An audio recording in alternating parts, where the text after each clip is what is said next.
Hello, welcome to A Layman Looks at the Word with Hal Richardson.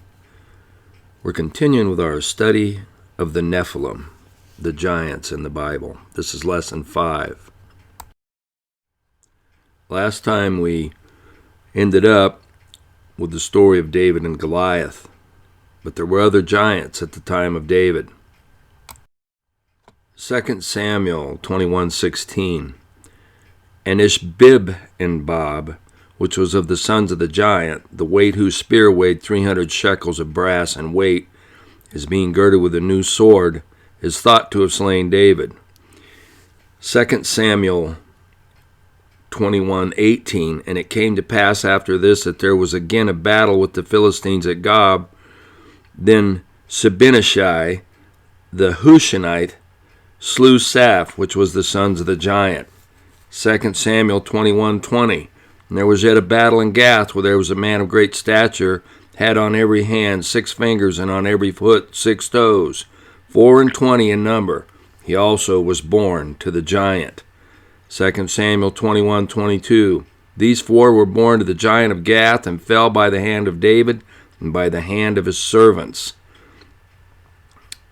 1 Chronicles 26. And yet again there was war at Gath, where there was a man of great stature, whose fingers and toes were 26 on each hand, 6 on each foot. He also was the son of the giant. And in 1 Chronicles 28, these were born to the giant of Gath. They fell by the hand of David and by his servants. Now Samuel and Chronicles here are saying the same incident there at the back. They're just from a different perspective. So here's some evidence of giants. Here's a picture of a giant human femur found in Iraq, 47 inches long, where a normal femur is 19 inches long. And here's another human femur of a giant unearthed in the Middle East.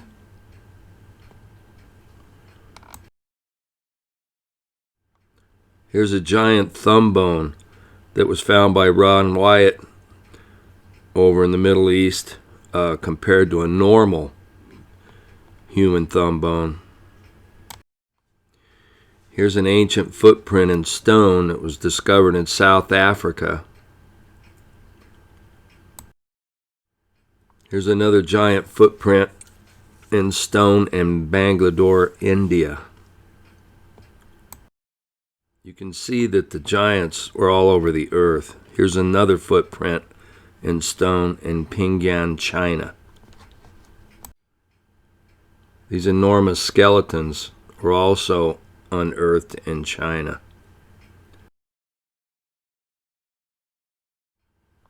These giant drinking jars were found in Laos. There's still giants around in modern times. I don't believe that they're Nephilim, for they're not evil, and they're only about 7 feet tall. Here's Andre the Giant, who's a wrestler and an actor who's passed on now. Here's a picture of a giant and a midget to show the difference in size taken in Egypt. Here's a record of skeletons that were found in North America. It's not known if any were Nephilim. The ancient Nephilim were usually over 12 foot in height. Some of the information following here is taken in part from the research and study of L.A. Marzulli, a Christian author of Counter-Move. Nimrod was the grandson of Ham and the son of Cush. He was a great hunter before the Lord. Nimrod was the leader of the people on the plain of Shinar in Genesis 10.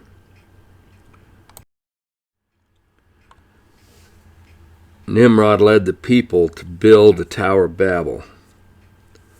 By his sacrifices and his ceremonies, he attempted to open a portal to heaven and bring back the Watchers.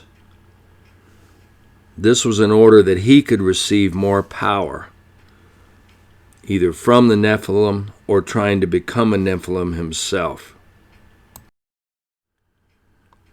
Nimrod may have been trying to become a Nephilim himself by his enchantments and his sorcery that he used. Genesis 11:4. And they said, "Go to, let us build a city and a tower whose top may reach into heaven, and let us make us a name, lest we be scattered abroad upon the face of the whole earth." And the Lord came down to see the city and the tower which the children of men builded. And the Lord said, "Behold, the people is one, and they have all one language. And this they begin to do, and now nothing will be restrained from them which they have imagined to do. Go to, let us go down, and there confound their language, that they may not understand one another's speech." So the Lord scattered them abroad from thence upon the face of the earth, and they left off to build the city. Genesis 10:25. And unto Eber were born 2 sons. The name of one was Peleg, for in his days was the earth divided. And his brother's name was Joktan. So God divided the earth into 7 seas and 7 continents, and the many different languages of the people, and he stopped the power grab of Nimrod. Mr. Marzulli spent many years tracking down the Nephilim and evidence of them. He found that there were structures in Peru that were pre-flood and believed they were made with angelic technology. The enormous rock boulders were cut precisely to size, with no mortar holding them in place. He also found elongated skulls there where the DNA wasn't human. The Indians there bound their infants' heads to make them elongated to look like the Nephilim, who were the giants and were worshipped. According to the legends of some of the Indian cultures, the women died after giving birth to a giant, and these giants existed all over the earth. None of these giants were ever good. They were always evil.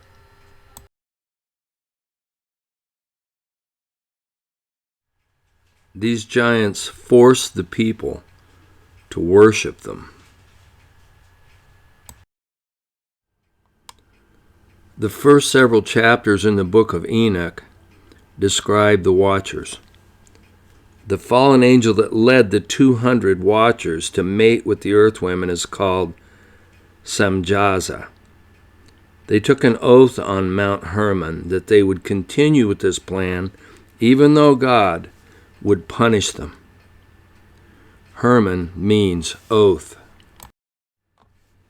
In the 1980s, there were aliens that visited a Swiss farm for over 10 years. The granddaughter of the alien leader returned 10 years later with the name Samjaza. Here's a picture of the book about the visit of the aliens from the Pleiades from Amazon. L.A. Marzulli believes that there is a definite connection with the alien UFOs and Satan. His studies of abductions, they always took sperm or ovum from those that were abducted. The mixing of angel and human DNA continues. The grays that people see with the UFOs are not the fallen angels themselves, but probably a biological android. Mr. Marzulli also believes that the mark of the beast, spoken about in Revelation, will change the DNA of a person to become an actual child of the devil. Jesus told us at the time of the end, the wheat and the tares would be gathered together, the tares being the seed of the devil to be burned, and the wheat being the seed of God to be taken to heaven. Matthew 13:24-30.